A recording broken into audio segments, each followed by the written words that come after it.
What's going on, everybody? This is Alex Quin, Kevin Pimentel, and Michelle Chia. This is the Hustle Inspires Hustle podcast. Kevin and Michelle are some of your favorite guests, because data tells us, right? You guys love to watch their episodes. And we figured it would be great to close off the year, being that it's December, getting together and talking about client expectations. Kevin, Michelle, and I are digital marketers. We run marketing agencies. And today we're going to give you tips about managing client expectations. But it's not just geared towards marketing agencies. There's going to be a lot of advice that we're going to talk about here that goes for any type of business, really. Whether you're a trainer, whether you do yoga, whether you do PR, you have a PR agency, you're going to be able to get a lot of golden nuggets here. So Kevin, Michelle, I appreciate your time. Thanks for jumping on. Thank you for having us. Yeah. Excited to be back on again. How long has it been? Well, at least a year, I would say. Probably, right? At Kevin, least I think you and I did one a little bit more recently, but I'm not sure. Yes, you guys did a new the Russ book review, which was very good. We did.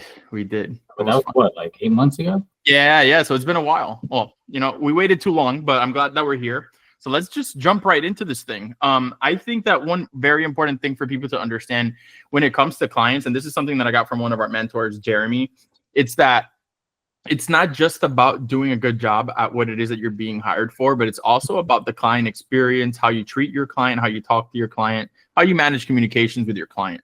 I'm not sure how Jeremy broke it down, but I think he was 50% results, 50% experience. 50% results, 50% experience. You could be doing a fantastic job as a service provider, but if you don't know how to communicate your results, if you don't know how to communicate with your clients, you don't know how to be a leader, it may appear as if you don't really know what you're doing. So it's very important that you know how to break these things down. So let's go ahead and jump right in. Michelle, you want to go ahead and go through the notes that we put together? Yeah, so we have a few questions, kind of some frequently asked questions in regards to kind of managing expectations with clients. These are kind of more so based towards marketing, but they can be applied for any type of clients that you guys will have. So the first question would be, you, Kevin, and Alex could answer this. So what is the best way to set clear expectations with a new client, especially if they're unfamiliar with your service? Oof. Kev, you want to jump in, or you want me to go for it? Sure. Yeah, I can answer this. I can say from experience. So before you start, though, mention your agency, please, and how long you've been in the game, so people know what's up for people that don't know you. Yeah, of course. So I own a marketing and advertising agency called Quin. Quin is actually a play on words in Portuguese that means like how cool or like how dope. If you had to kind of find a similar word in Spanish, you could say is like que chimba, like for Colombians. Para portugués. Like dope. Exactly, yeah. How dope. And it's just based on the fact that I love what I do, and the people I work with, and the clients that we work with, and the projects we do. It's always creative and always fun, and it's just dope. It's cool, right? It gives us this kind of different experience in terms of a career and what we do for a living. But yeah, so the agency's been active now going on 5 years. But I've been doing in general between marketing, e-commerce, working within digital, just in general, for the past 10 years. So it's just kind of been, it's like my lifeblood now. But in terms of measuring client expectations and how you can kind of work with someone who isn't familiar with your services, well, first you kind of have to understand a little bit about what they actually do know, so you can speak to them in the language that is at their actual understanding. So the first step would really be you kind of gauging them out and kind of interviewing them in a way so you can kind of understand what is their level of experience. So at that point, once you understand, okay, they've run an email blast here using MailChimp at some point, or they use Shopify's built-in, little services or tools. Cool. Okay, so they got this baseline level. So now you know how to speak with them, or speak to them, I should say, in their language. And then you can start to now break down the things that are going to come down in the pipeline in terms of the work or services that are being offered based off their needs. And now you can say, so just like you were doing this, what we're doing now is like that, but except we're going to be doing it like this, or with these added pieces, or in this format, so that now they can have that, they have a connection to what you're saying, even if it's still outside of the bounds of what they've done, but you aren't trying to speak to them at such a level where you're intentionally almost trying to speak this jargon, this kind of alien language to them. Just it'll confuse them, and sometimes professional. Yeah, they want to feel like they're so connected with what you're saying. They understand you're a specialist, but they still want to feel understood and that you know how to speak with them. Yeah, I agree, and I think I like what you said about simplifying the way you speak to clients. Whether you're talking to somebody that's extremely well versed in what you're talking about, or somebody that's new. One of the big things that Michelle and I have learned over the years as copywriters, because part of our job is to do copy, is you want to keep things simple. You want to keep things at a 12th, 13th grade reading level. So when you get too specific with the words, you might lose people. So what's the best way to set clear expectations with a new client? That was a question, right, Michelle? A lot of the times, depending on where you are in business, what your risk tolerance is, and just where you are financially, you'll tend to be more flexible in some areas that maybe you shouldn't be as flexible with. And what do I mean by that? There are times where Michelle and I jump on calls with clients, and we very well know that they may be ready to do something. They want to do marketing, but they don't get it. And they just want to throw money at stuff. And they're very excited because they've seen what we do, or they've seen us online, and they just want to get it going. But a lot of the times you really have to listen. Like, you have to really listen to see if that person is an ideal client and has the traits that you're looking for. Are they punctual? Do they know what they're doing? Do they know how to treat staff? Do they know how to treat you? Are they good leaders? Many other things that I could continue to mention. And then when you don't realize these things at the beginning, you fail to understand how you will work with these people, and then you will fail to pretty much relay what the expectations are. So if you really want to just close the deal, oh, this person sounds like they're ready to go, let's just close the deal, send them a contract, send them an invoice, pay it. Yeah, I mean, that's easy to want to do that, but it's harder to just take a quick pause and just really try to understand, can I actually help these people, right? Like, what are they expecting from me? Are we going to stick to the scope of work? It's happened to Michelle and I many times where, we start a project, the client hires us for one thing, they want us just to quickly do this other little thing, and then before you know it, it turns into you're responsible for that now, and if you don't do it, it's on you. And then you go back and see the scope of work, and it wasn't even your scope of work, so you're giving yourself trouble that you didn't even need. So to make a long story short, setting client expectations is very important. I'm going to give you one example of where I really love to set an expectation in one of our services, so you see how we do it. One of the services that we sell that's hardest for people to understand is SEO, search engine optimization, for your website or business to rank on search engines such as Google or Yahoo when people search either the business name or the type of product or service that you're selling. It takes months, 6 months, 8 months, 9 months to see results in these businesses. And a lot of the times business owners come to us and say, oh yeah, I heard a lot about SEO. I heard it does really well. I want to do it. I want to get started. Well, if you don't let them know that it's going to take that long, 4 or 5 weeks in, they're going to be telling you, hey, where's sales at? What's happening? What's going on with my website? But you were just trying to close the deal 6 weeks before. Now you gave yourself a headache. Now you're probably gonna have to deal with chargebacks. So one really big thing to know is that you have to be extremely clear with business owners, just like you're clear with family, with a relationship in your marriage, and whatever type of relationships you have in your life. You have to be extremely clear so you don't give yourself headaches, you don't give your potential client headaches, and then you don't have to deal with maybe chargebacks or bad reviews. What are your thoughts, Phil? A good tool that we do now is when we jump on these first calls with leads and clients, we'll always ask them, like, on a scale of 1 to 10, how do you familiarize yourself with the service we're offering you, whether it be SEO, whether it be personal training, on a scale of 1 to 10, whatever number they say, I subtract at least 3. So if they say 4, they don't know nothing. If they say 9, they know 5. So, and then from there we assess. Like when you ask people their body count. Exactly. And we go from, pretty much, exactly. So we go from there, we'll assess the way that we communicate with them. And also a really good tool that I personally do is I use ChatGPT. And let's say I want to explain somebody SEO. I will literally, in the words of Michael Scott, I will ask it to explain me SEO as if I'm 5. And that is how I will feed information, whether it be to leads or people. That's how I will feed their information so they better understand whether it be marketing services or any other types of services. But Alex, you made also a really good point in regards to kind of how to align realistic and achievable goals for our clients. So that actually is the second question, is how do you handle a situation where a client's expectations don't align with what's realistic or achievable? So example, when people come to us as marketers and they're like, I want my piece of content, my first piece of content to post on my social media, I want it to go viral. I want my first blog to be the first #1 ranking on SEO. I want my ads to have a 5.0 ROI. Like, how would you handle those types of situations where you think that the goal that our clients would have would be unrealistic or unachievable? Yeah, great question. One great place to start is to ask them where they got these numbers. Who told you that this needs to be the data, right? Because it may be data that they've seen before. Maybe they work with another agency, another marketer, and they've seen these numbers.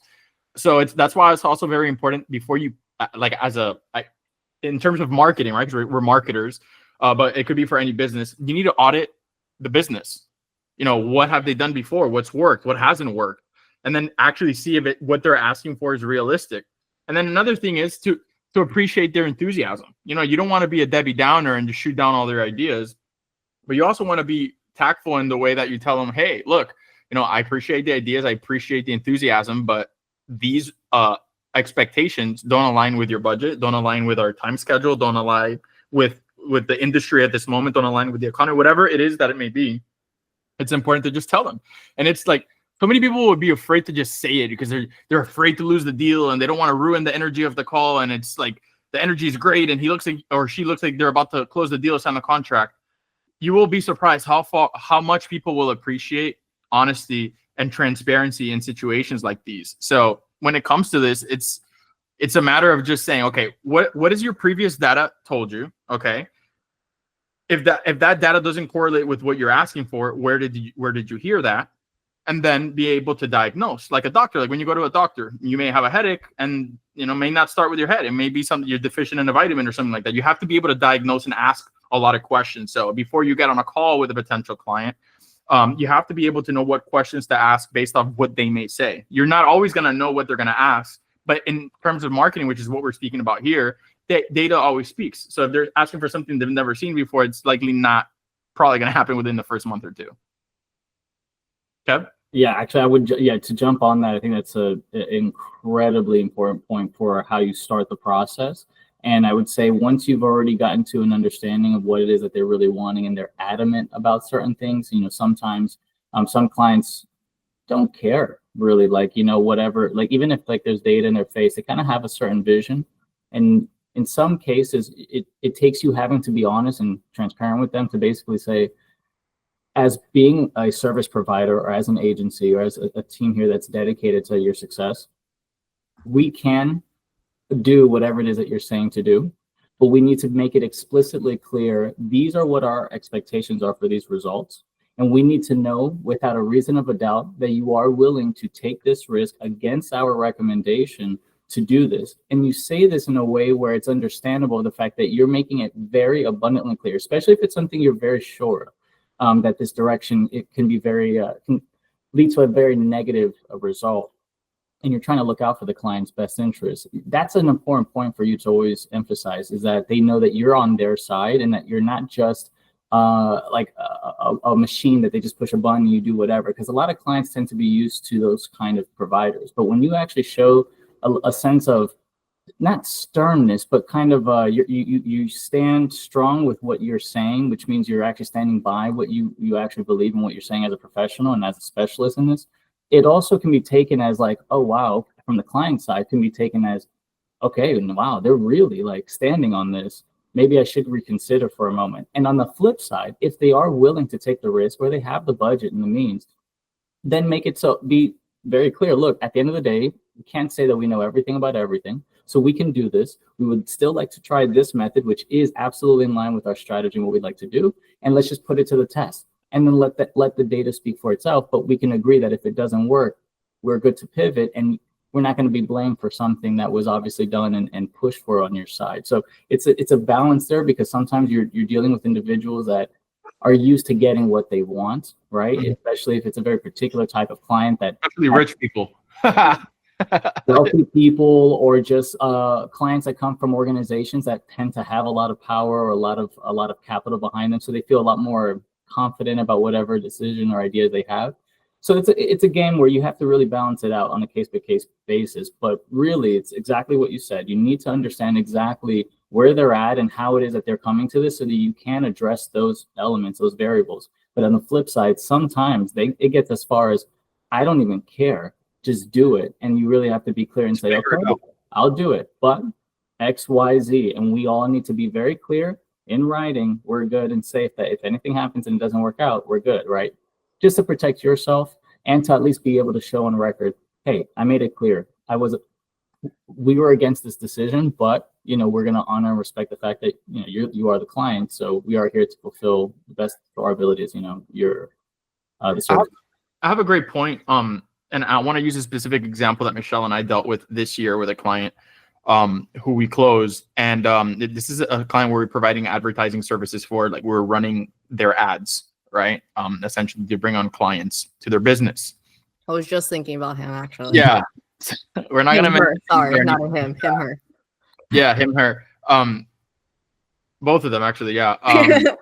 So look, there's people that may believe in you, may believe in your service, may understand what you do as a marketer, perhaps. They may check off all the boxes, but it goes back to what I was mentioning before at the beginning of the call. Fear. Fear is a very, very nasty thing in business, because fear will make you potentially agree to doing something where you're never going to meet the expectation. Then you end up looking bad. Then you get bad reviews, and you get chargebacks, and you're sad, and they ridicule online. A million things could happen. And fear could also hold a business owner back when working with individuals like us who are moneymakers, who run advertising strategies, because they're not fully invested into the idea. So I'll give you the perfect example. We signed this person on, we closed the contract with them. They had two services that they were offering. The first service that they were offering, we told them, hey, there's potential here, but these are the reasons why we feel this won't work or may not work, right? May not work based off these factors that are outside of our control. Things changing, laws changing, things that change the way the industry operates. So we told them at the beginning, literally the first week, even before we signed, we said, we believe that if you really want to do this, we should advertise this service, but we should begin the campaign for this other service. Okay, Kevin, I think you know a little bit about this because we've had a few conversations. They decided not to go with it. They're like, no. Let's do it like this. We have a lot on our plate. Next week, let's concentrate on your plan B. I always like to have a plan B, plan C. Fast forward, everything we told them was going to happen happened. At this point, we're 2 months into the campaign, okay? And we have no plan B ready because they refuse to have a conversation with us about plan B. They refuse to allow us to have the assets and the strategies ready for plan B. So what happened? We get to month 2. In between those 60 days of us working, they were so fearful that they kept having us turn the ads off every 4 or 5 days. And you know what that does to ads when you turn off every 4 or 5 days. They didn't even have time during election period. During election period, right? During quarter 4. So what happens? We say, you know what? You made a mistake, but we're going to show you that things could be done. We're going to comp a few weeks for you of our advertising services so you don't lose all that money you lost for being hard-headed, right? Because that's what it was. And we're going to do it right. So what happens? We do it right. We start getting things cranking. Every 5 days, they want to turn the ads off to evaluate. We're like, hey, listen, we've been doing this for 15 years. This is not how it goes. Oh, no, we'll just shut them, turn them back on Monday. See, we're trying to beat a dead horse. To make a long story short, because I don't want to drag this question on, we're beating a dead horse, okay? From the beginning, we should have known. From the beginning, we should have understood the expectation. From the beginning, when they didn't listen, we should have said, you know what? Cut the deal, refund, void the contract. But a lot of people, out of fear, because they don't have enough money, they want to get money in their bank account, they have to pay bills, they will act a certain way or make certain decisions that end up hurting them in the end. So one very big thing, if you could take away from us answering this question, is understand what you could bring to the table, understand the expectations that your clients have, and know when to pull out and know when to not even start. I think that's very big and something that everybody should have top of mind. Yeah, a good quote to, I guess, would really kind of encompass this whole episode is I don't know if I'm butchering it, but it's mismanaged expectations lead to future disappointments. Absolutely. Great. Yeah, agreed. So just always keep that in mind. But I actually the next question, which kind of talks about a little bit what you were just mentioning, was what strategies have worked for you guys when trying to show clients the value of a marketing strategy or any other type of service that if they don't immediately understand? Case studies are a great one here. A lot of people do a lot of work and they never document it. I find it baffling because some people have such a nice, like track record, like holy crap, like whether you build kitchens, whether you build pools, whether you paint, whether you're an artist, like singer, digital marketer, even if you think it's dumb, even if you think it's too small and nobody's going to care, trust. It shows that you have a track record, and you'll be able to go through examples, and questions will come up when you're going over these case studies, which will manage and handle objections that are potentially being dealt with in that specific area. Another great point is to allow potential leads to talk to your existing clients. You know, like, give them the phone number. Hey, talk to this person. We recently closed a deal like that, right? We had one of our old clients talk to somebody we were trying to close, and due to that person talking to that person, we closed a really solid deal. So that's a great way of going about it. I don't know, Kevin, if you have any other ideas. Yeah, for sure. One thing that I've learned has been really great is, so especially when you work with different kinds of clients, I mean, if you niche yourself in a certain category, this will be much easier for you to do as an agency owner or representative or someone who's trying to sell the service.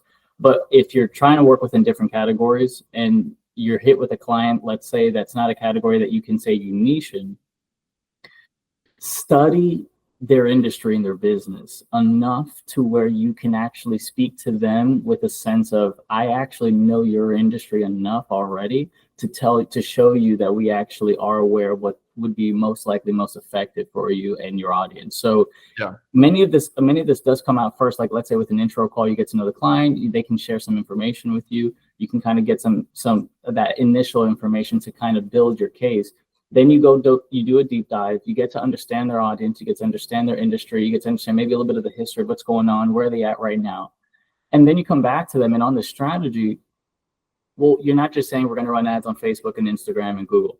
When you say you're going to run those ads, what you're saying of who you're speaking to and why, and like what are the particular things we're going to touch on, because this is what is important to your client, because this is what they go through. And I feel like it speaks worlds to that client to make them realize, oh my gosh, they didn't just say, I'm going to run ads. They said, I am going to run your ads for your industry exactly like the way you would want it, because I get it. I actually understand who it is and know what it is that they're going through.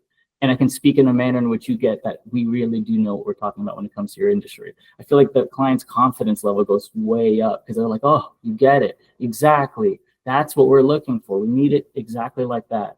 And so I feel like that helps a lot too, just to kind of help, because at that point, they may actually just accept many more things you'd like to do without really having to understand it as much, because now they at least know, okay, they speak our language, they get our audience. Yeah, okay, no, they know what they're doing. Does that make sense? Yeah, to dive a little deeper into what Kevin said, I think it's really good for you to speak the same language as your clients, whether, again, it be marketing, whether it be personal training, whether it be lawyer clients, any type of client, you should speak their language. So specifically speaking for us, we work with a lot of restaurants, nightclubs, so be it. I'm not selling you. This is something I learned from our mentor, Ryan Stewart, too. I'm not selling you SEO. I'm not selling you paid ads. I'm selling you booked tables at your restaurant. I'm selling you a 6-pack abs, like I'm selling you whatever you are needing. Like that is what I'm selling you. Again, like I'm not going to sell you 4 blog posts a month. Like I'm going to sell you a full packed restaurant is what I'm going to sell you. And that's pretty much like the communication that you have to, and the verbiage that you have to use when talking to clients. Yeah. Yeah, I agree. And another thing that people don't do sometimes is they don't, like you mentioned, Kev, they don't take the time to say, okay, I'm going to talk today to somebody in the fitness industry. Talk to a consultant, watch some YouTube videos, read a few articles, find out what problems these people deal with. What are the common problems in advertising that they deal with, or whatever in the service that you're selling, and understand those pain points. Another thing is like, look, you could do this one of two ways or both ways. You could hire a consultant prior to you having a presentation or a call for pitching something, and they could, brush you up and, kind of like put you up on game, right? Or you could just bring the consultant on the call. I mean, Kevin, you, Michelle, and I have done this before. We closed in the medical field. We closed the deal like 4 years ago, where you brought the deal in, and in a specific area we had experience, but then in another area which is equally important, you had the experience, and we worked together on it. So not every time you have to have the whole pie. You know what I mean? Like if you're not really well versed in something and you know that there's a deal on the table, shit, man, just bring somebody in and help and do a good job, because that deal will bring the next deal. Like we were talking about before with the case studies. You do a good job on that deal, you make a case study of it, you get a good review. But if you do it the wrong way, you operate with fear, and you ask the wrong questions and you just try to get the deal closed, then you have no case study, then you have stress, then you have a negative bank account because they probably asked for money back, and then you got a 1-star review, along with everything else that may come with that. So very important. Yep. So we'll jump into the next question. This is probably one of my favorite questions because it probably hits me home the most. So what would be your go-to method for getting a skeptical client to buy into a new idea? Or how do you approach pitching bold or unconventional ideas to a client? I'll answer this first because this is kind of funny in a way. I'm sure Alex can jump in as well. So in a very male-dominated industry that marketing is, we tend to, as it's 2 boys, 1 girl here, you know, this industry is very male-dominated. So most of our clients tend to be male, and sometimes my ideas won't get receptive enough as Alex's do. So sometimes my go-to method will be one of 2 things. I will either something I learned from Chris Voss is to make people think that my idea is theirs. Mm-hmm. So I didn't come up with the idea. You came up with the idea, but I slightly just start to feed you information until you think of it on your own. And then they're like, oh yes, that's a great idea. And then if that doesn't work, and the unfortunate route is sometimes I do have to take is I will pitch my ideas to Alex for Alex to pitch them to our clients. Unfortunately, they do get sometimes better feedback compared if I were to do it, and it's just how it is. But that would say like those are probably my best methods in regards to pitching client like ideas to clients. Yeah, for people who aren't very I would call it cultured and educated, they're gonna only operate when certain people talk to them. That's unfortunate. One of our things is that we've chosen to not work with people like that. We had a really good client last year that we had to tell him to fuck off pretty much because he was extremely disrespectful and just very dismissive. And thank God Michelle is very well educated in psychology and communication, has consumed. And I don't take shit from anybody. Yeah, so the whole pitching people an idea and then making them think is theirs is a classic, because then it's their idea. whether it was good or bad, it was their idea. Look, that's one approach. Another approach that I like to go with is just tell them, look, you're not going to make any money out of this. Don't expect zero, nothing. This is an experiment. If anything, consider an experiment to learn if in the future we could go down this route or not. And then let them, from the beginning, they know it's probably going to not work, but it's something that we're just trying out. It's an A/B test. So that would be my thought in regards to that. Kev? Yeah, I completely agree with both of you. I think in this case, it really does depend too on the situation. So it goes back to what you guys were saying about getting to know the client too, and whether or not it also is a worthy deal. Because there's one level of skepticism where it's just them kind of unsure, but that it's just because there's a point in the bridge that they just haven't met with, but there's a way that we can make this work. The other side is skepticism to such a degree where you can already see, I don't think this is the right client we can actually work with, because the level of skepticism is so high that they're not even willing to try even general things that would make sense for you to do, just because of whatever thing that they're going through. I do have an example of this, and this was from a former client where basically the head person I was dealing with was their operations person. I remember. Older guy in the game, he's I think he was in his late 70s, if I'm not mistaken, mid 70s. A highly successful company, right? And in their industry, which was fiber optic cables, really well. But the problem was, no matter what I would say, no matter how I would say it, nothing was actually understood in any way, to the point where they would kind of be like, oh, I don't know. I don't even know if this is work. Are we getting any numbers? Does this even work? And I would ask questions like, well, I need to know, how many of the deals that came to the website were closed, for example, so we know to measure, that value. And they're like, I don't know, actually, we got to ask the reps and I got to find out. And it was weird because it was this game where no matter how skeptical and how many solutions I provide of how we could resolve that skepticism, it was like they almost didn't even want to deal with it. And it was weird. And it was like that point where, especially eventually, you realize there's no way to grow with the client because they already have so much resistance to things for whatever reason. It could be ignorance, could be a fear, could be whatever. But the reality is You do Right. have to There's measure that. a lot of things. It could be a lot. Yeah. You got to measure that. But for those who are skeptical, but just enough to where you can meet them in that middle, the other side of the equation is if this is a deal where you know, like it's just you have enough, let's say, back knowledge, experience, awareness of what they need and what you can offer, and you see a clear pathway for this, that's when you can go as far as making interesting deals, like putting skin in the game, kind of like what you said with the client, where you're like, hey, listen, I'll comp you a month or a few weeks retainer, or like, how about this? You trust me and I'll trust you. I'll give you this leeway so you feel less like this is going to be a risk, because you know, as an advertiser, as a marketer, I know I can bring their numbers up. And if I can't, then okay, maybe I don't even deserve the deal. And that would, that's fair. But if you know you can bring that value, then you're almost willing to make that trade. And that can relieve a lot of the kind of resistance they have to it and make them feel a little bit more at ease to move forward. Yep.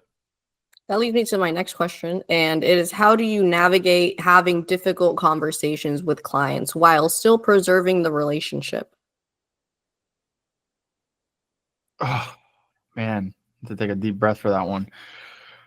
Look, I want to open up the floor to Kevin, because out of the three of us, Kevin is the best one at this. Oh, yeah, absolutely. Kevin is a master of having difficult conversations with tact and a tone.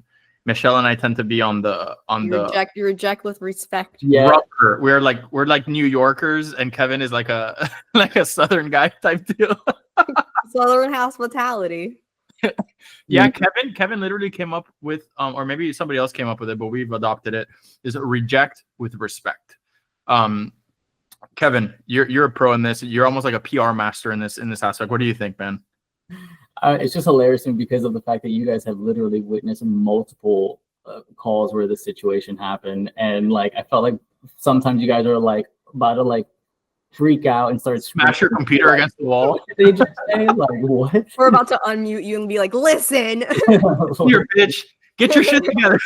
Where's his representation? Like, Kevin's not here right now. He's no longer available. Well, the bottom line is this. So, yeah, basically, when a difficult situation arises, the first thing is kind of stepping up and not beating around the bush in terms of like pretending like nothing's happening. It's more so as in a calm, cool, collected manner, delivering literally what's going on. Like, basically, here's the news. So we needed to make 5 and we're at 1.5. And so what that means is this, and that. So first you kind of deliver the information as it is. When the client starts throwing resistance and starts being upset or not understanding, it is literally just listening to what they're saying and then addressing it in a way in which we understand what you're saying, but let's consider everything that is happening at this moment before we just assume one thing or the other. So it really is taking it and understanding they're upset, they don't understand. And also at certain points in marketing, it's like a wave, right? One day you're up, other day you're a little bit lower. This could be literally affected by so many different variables. The point is you're addressing as much as you can in a calm, cool, collected way.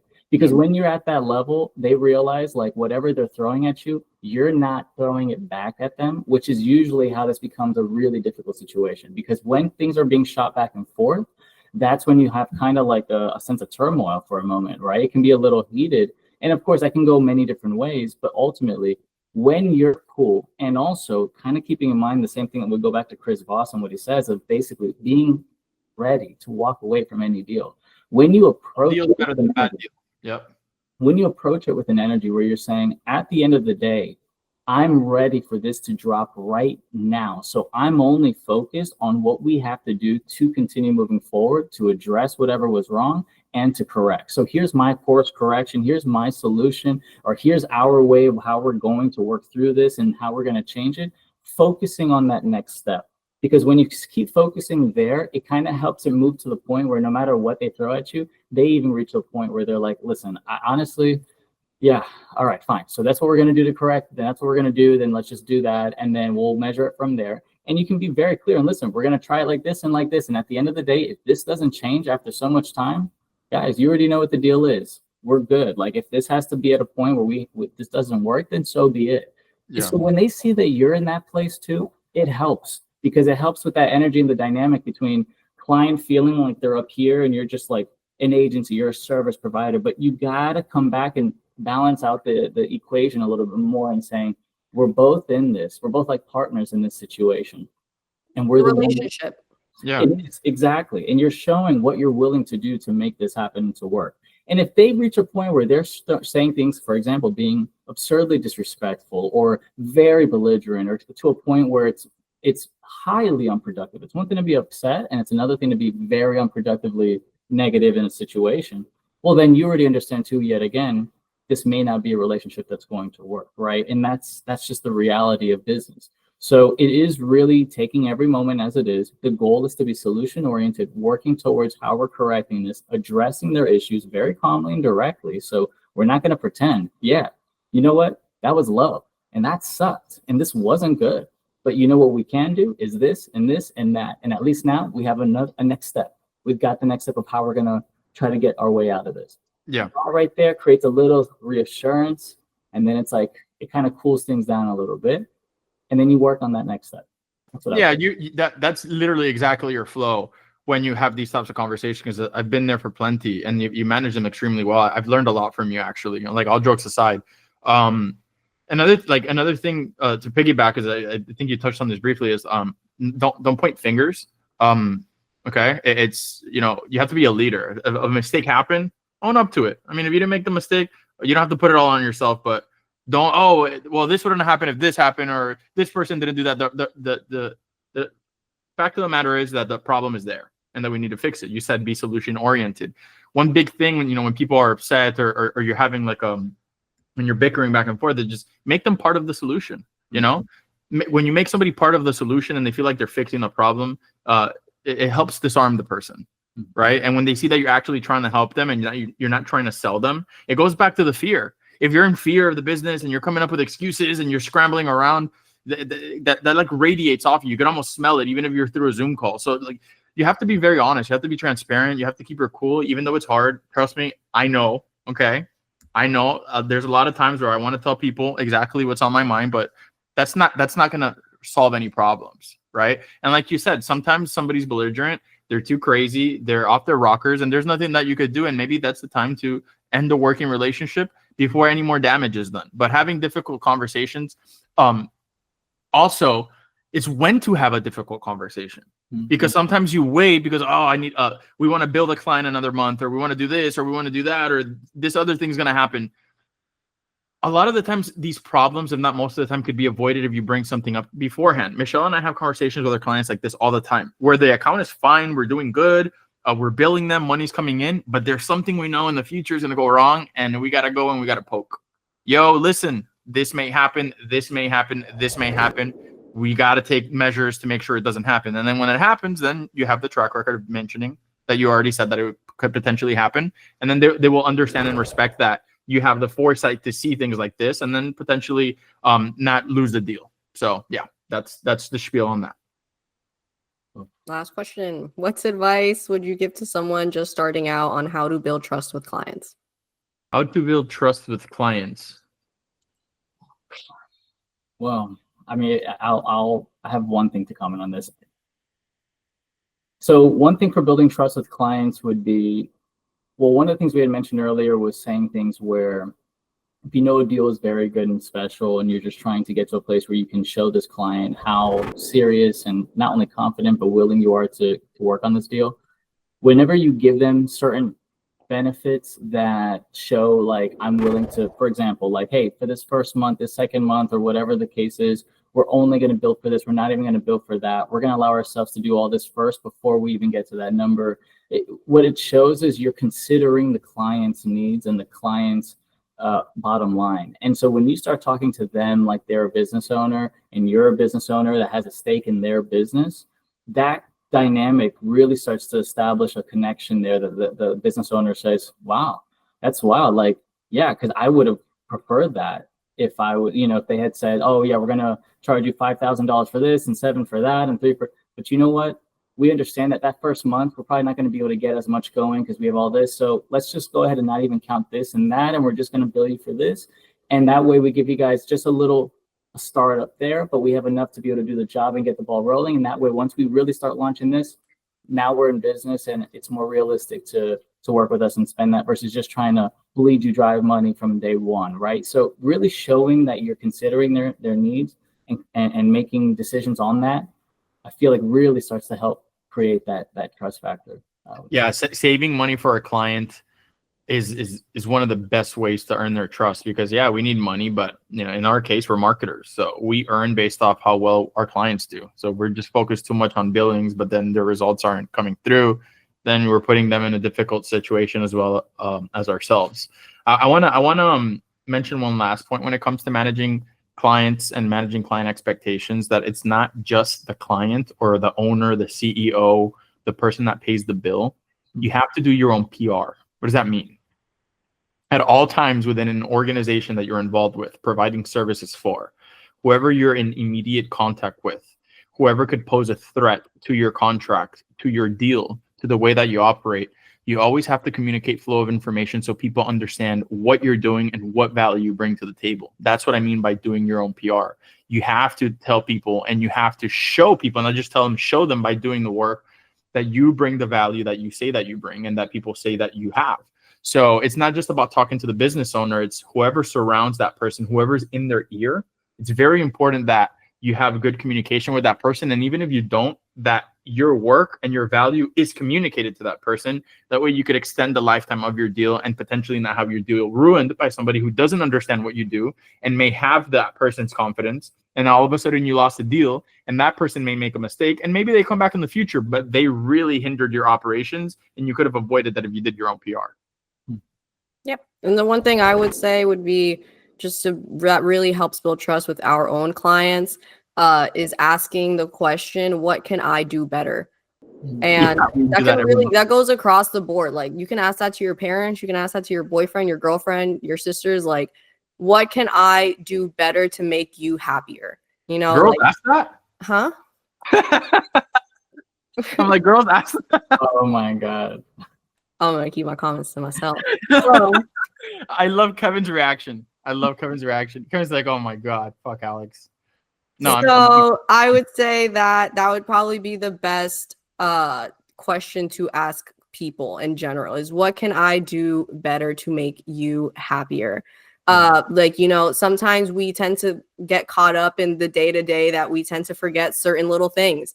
And sometimes people like to be talked more. Sometimes they would rather me call them than text them. Sometimes they would rather us not talk at all. So we have clients like that. Exactly. So it's just kind of going back off to what we were saying is like, yes, it's an awkward and a difficult question to ask, because nobody ever likes to be told what they're doing wrong as human beings. But we can never get better if we never better our wrongs. So I love when our clients say, hey, I need you to do this, be better, because I honestly hate when they tell me, no, you guys are perfect, because I know we aren't. So I think that would be the best. And it's also just a great way, again, to build trust, because again, nobody likes to be told what they're doing wrong. So just by you asking that simple question can lead to so many more opening questions that you probably didn't even know. And it can apply to not only your business, but to your own personal life. Yeah. Very important. When managing expectations and when dealing with clients, sometimes even the smallest little detail, that one little thing that the client mentions on the call that you just forgot, that you didn't write down, and maybe that in a month they mention that thing again lightly, and then 2 months later they lightly mention it again, that could ruin a deal for you. So you have to be a very good listener. When a client brings up a concern for you, even if you think it's stupid, you have to manage that concern, or you have to manage the explanation of why that concern is maybe not valid, because something very, very minute might throw off the whole deal for you. Maybe one day they're in a bad mood and they're like, you know what? I've told Michelle to post this on Instagram in this specific way with this tag 5 times already, and that's it. I had it. I'm firing Michelle and I'm hiring somebody else. It's happened to us, and it's happened to many other people. So guys, if you found value in this episode, if you think anybody could find value in listening to this episode, it would be extremely helpful for us. We would be very grateful if you could drop a like on this episode, share with a friend, drop a comment, or even subscribe. We're working really hard to bring you a ton of value. We've dropped probably already like 165 episodes of the Hustle Inspires Hustle podcast, which have attracted some amazing guests, but we wouldn't have this community without you. So continue to engage with us, continue to let us know what you want to hear about, what you want to learn about, and we'll continue to be here. Tell us what we can do better. Tell us how we can do better. Exactly. Yeah. All righty. You guys got anything else? No, I'm good. I'm good. All All right, y'all. It's Alex Quin, Kevin Pimentel, Michelle Chia on the Hustle Inspires Hustle podcast, talking about managing client expectations. We'll see you on the next episode. Bye-bye.